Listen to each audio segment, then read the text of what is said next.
तो आज हम ह्यूमन एनाटॉमी एंड फिजियोलॉजी का फर्स्ट चैप्टर स्टार्ट करते हैं। ठीक है।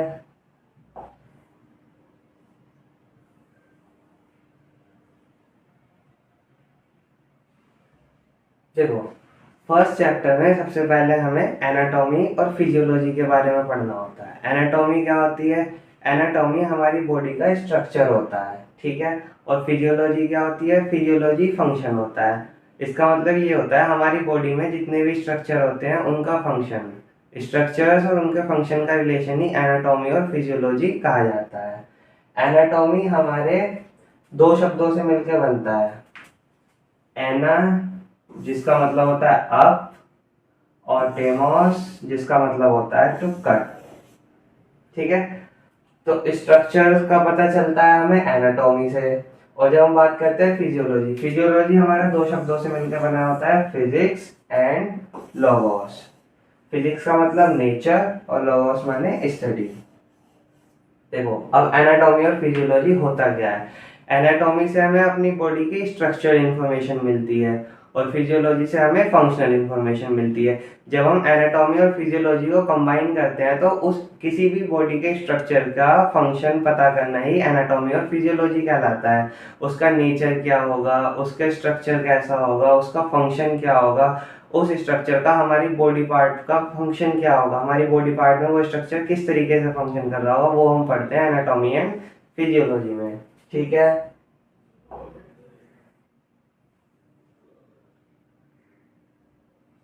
फिर सेकंड होता है हमारा एनाटॉमी और फिजियोलॉजी का स्कोप। अगर हमने कुछ चीज पढ़ी है तो उसका कुछ स्कोप भी होगा। तो study of human anatomy and physiology provide essential base information. इसका मतलब क्या है? हमारी बॉडी की जो बेस इंफॉर्मेशन, जो नॉर्मल इंफॉर्मेशन होती है, वो हमें कैसे पता चलती है? एनाटॉमी और फिजियोलॉजी के through. It's helpful in the study of human evaluation. ये ह्यूमन इवैल्यूएशन के लिए भी यूजफुल होती है कि ह्यूमन का विकास कैसे हुआ। ठीक है। As a foundation of advance scientific study understand the pathology disease and pathological changes.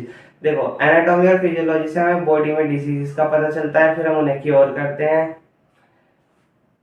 Anatomy से हमें सर्जरी के मेथड पता चलते हैं, किस डिजीज की सर्जरी हम कैसे कर सकते हैं, ये सब हमें एनाटॉमी और फिजियोलॉजी के थ्रू पता चलता है।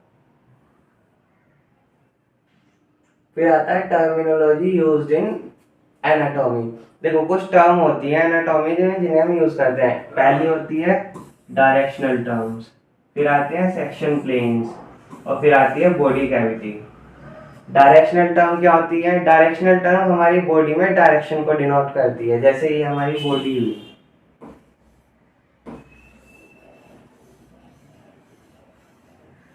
ठीक है। इसको हम ऊपर वाले पार्ट को क्या कहेंगे, लेफ्ट वाले पार्ट को क्या कहेंगे, राइट वाले पार्ट को क्या कहेंगे, और लोअर पार्ट को क्या कहेंगे। ठीक है। फिर आता है सेक्शन प्लेन्स। सेक्शन प्लेन्स क्या होते हैं? हमारी बॉडी को डिवाइड करते हैं। जैसे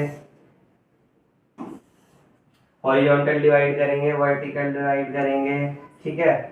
और बॉडी कैविटी क्या होती है? बॉडी कैविटी हमारी बॉडी में ऐसा स्पेस होता है जिसमें फ्लूइड भरा रहता है, जो हमारे ऑर्गन को प्रोटेक्ट करने के काम आता है।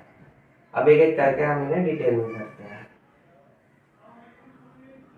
देखो, सबसे पहले पढ़ेंगे हम डायरेक्शनल टर्म्स। डायरेक्शनल टर्म में सबसे पहले आता है सुपीरियर एंड। देखो, हमारी बॉडी को अगर हम डिवाइड करें तो गर्दन से ऊपर वाला पार्ट अलग और गर्दन से नीचे वाला पार्ट अलग। ऊपर वाले पार्ट को जब हम पढ़ते हैं तो उसे सुपीरियर बोलते हैं, और इससे नीचे वाले पार्ट को जब हम पढ़ते हैं तो इसको इंफीरियर बोलते हैं। ठीक है। Anterior and posterior. एंटीरियर क्या होता है? एंटीरियर होता है हमारी बॉडी का फ्रंट वाला पार्ट, जैसे चेस्ट हुई, एब्डोमेन हुआ। और पोस्टीरियर होता है हमारी बॉडी का बैक वाला पार्ट, जैसे बैकबोन हुई। ठीक है। अगर ये हमारी बॉडी है तो इसका ये जो फ्रंट वाला पार्ट होगा ये क्या होगा? एंटीरियर। और ये जो बैक वाला पार्ट होगा ये होगा पोस्टीरियर। ठीक है। फिर होती है एक पोजीशन सुपाइन और एक होती है प्रोन। सुपाइन होती है जिसमें फेस हमारा अपर साइड होता है, और प्रोन होती है जिसमें हमारा फेस डाउनवर्ड होता है। ठीक है। तो सुपीरियर इंफीरियर का पता चला, एंटीरियर और पोस्टीरियर का पता चला, सुपाइन और प्रोन का पता चला। सुपीरियर क्या होती है? सुपीरियर जो होती है हमारी बॉडी का गर्दन से ऊपर वाला पार्ट होता है, और इंफीरियर क्या होती है? हमारी बॉडी का गर्दन से नीचे वाला पार्ट होता है। अब एंटीरियर और पोस्टीरियर, एंटीरियर हमारी बॉडी की फ्रंट साइड होती है और पोस्टीरियर हमारी बॉडी की बैक साइड होती है। अब सुपाइन और प्रोन पोजीशन, जब हमारी गर्दन या हेड ऊपर की तरफ होगा तो वो सुपाइन होगा, और नीचे की तरफ होगा तो वो प्रोन पोजीशन होगा। ठीक है, अब आते हैं प्लेन ऑफ द बॉडी। हमारी बॉडी में कितने प्लेन होते हैं? सैजिटल प्लेन होता है, फ्रंटल प्लेन होता है। देखो सैजिटल प्लेन जो होता है हमारी बॉडी को लेफ्ट और राइट में डिवाइड करता है। अगर ये हमारी बॉडी है, मान लिया सर्कल हमारी बॉडी है, तो सैजिटल प्लेन इसको लेफ्ट और राइट में डिवाइड करेगा। राइट वाला पोर्शन अलग और लेफ्ट वाला पोर्शन अलग, और ये हमारी बॉडी को एग्जैक्ट मीडियन पे डिवाइड करता है, मतलब इक्वल डिवाइड करता है। लेफ्ट वाला पार्ट और राइट वाला पार्ट इक्वल होता है। ठीक है, फिर आता है हमारा फ्रंटल प्लेन। फ्रंटल प्लेन क्या होता है? हमारी बॉडी को एंटीरियर और पोस्टीरियर पोजीशन में डिवाइड करता है। इसका मतलब जो हमारी बॉडी के फ्रंट पार्ट होंगे उसको अलग डिवाइड कर देगा, और जो बैक साइड वाले पार्ट होंगे उसको अलग डिवाइड कर देगा। ये हमारी बॉडी को इस तरीके से डिवाइड करता है। ठीक है, देखो अब हम डायग्राम के थ्रू समझते हैं फ्रंटल प्लेन क्या होता है, ट्रांसवर्सल प्लेन क्या होता है और सैजिटल प्लेन क्या होता है। देखो फ्रंटल प्लेन क्या करता था हमारी बॉडी को? देखो अभी हमने पढ़ाया है फ्रंटल प्लेन हमारी बॉडी को कैसे कट करता है। जब हम फ्रंटल प्लेन की बात करते हैं तो हमारी बॉडी को एंटीरियर और पोस्टीरियर पार्ट में कट करता है। तो देखो यहाँ से हमने कट किया ये वाला पीस, तो ये देखो ये एंटीरियर हुआ और ये पार्ट हमारा पोस्टीरियर हुआ।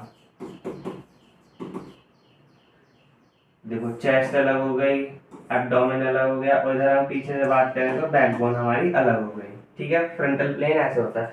ट्रांसवर्सल प्लेन क्या होता है? देखो ट्रांसवर्सल प्लेन क्या करता है? हमारी बॉडी को फ्लोर के सरफेस के पैरेलल कट करता है ऐसे।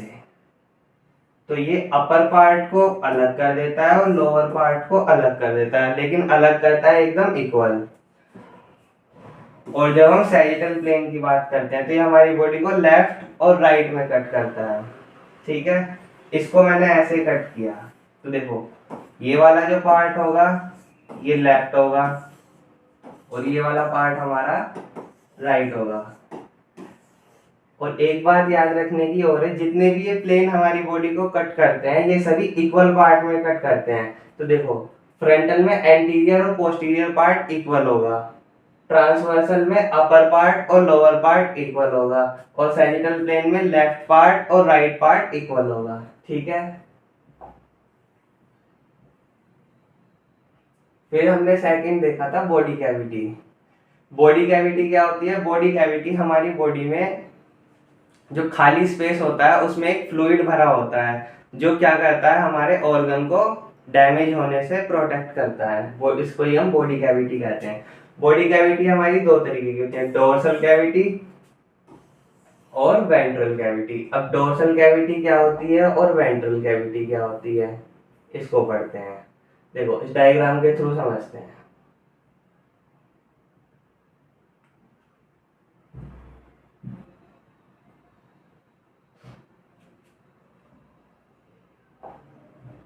देखो ये हमारी बॉडी है,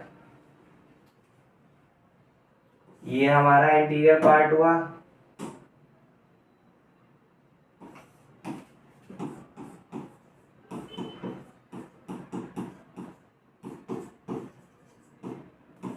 ठीक है, और ये हमारा पोस्टीरियर पार्ट हुआ।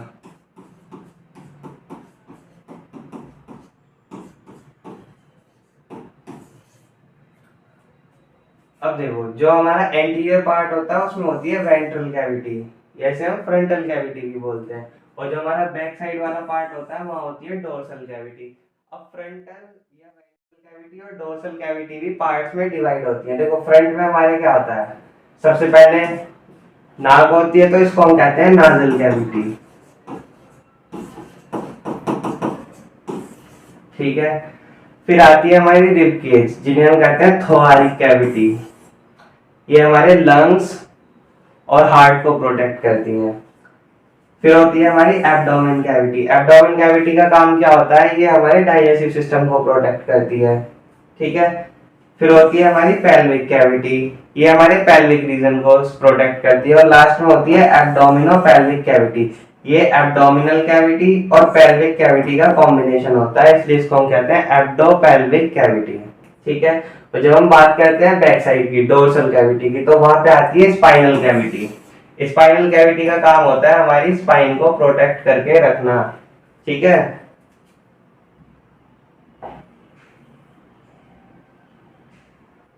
देखो अब हम करते हैं क्रैनियल कैविटी। क्रैनियल कैविटी हमारी डोर्सल कैविटी में आती है, ये हमारे ब्रेन को प्रोटेक्ट करती है, ठीक है। ये कैविटी किस एरिया में होती है, देखो डायग्राम में मैं आपको दिखाता हूँ। ये वाला जो एरिया होता है ये हमारा क्रैनियल कैविटी होता है, और यहाँ पे क्या होता है, ब्रेन ही तो होता है, तो ये प्रोटेक्ट करती है ब्रेन को। स्पाइनल कैविटी, ये क्या है, हमारी स्पाइन है, तो ये प्रोटेक्ट करती है स्पाइन को। थोरैसिक कैविटी, यहाँ पे क्या होता है, लंग्स और हार्ट, तो ये प्रोटेक्ट करती है लंग्स और हार्ट को। एब्डोमिनल कैविटी, यहाँ पे क्या होता है, हमारे डाइजेस्टिव सिस्टम के पार्ट्स होते हैं।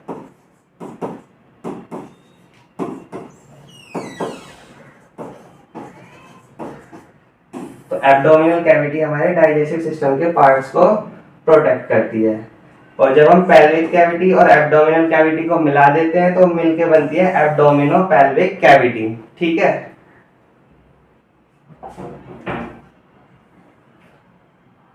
अब हम इसको एक डायग्राम या चार्ट के थ्रू समझते हैं।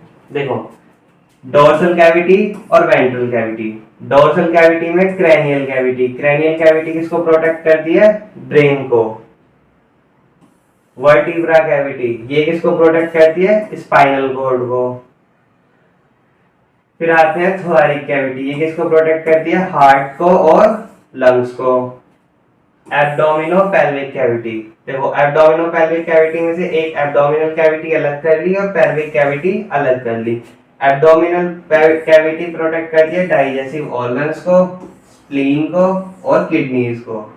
और पेल्विक कैविटी प्रोटेक्ट करती है हमारे ब्लैडर को और रिप्रोडक्टिव ऑर्गन्स को, ठीक है। इसी के साथ हमारा चैप्टर खत्म होता है। अगर आपको वीडियो अच्छी लगी हो तो लाइक और सब्सक्राइब करें।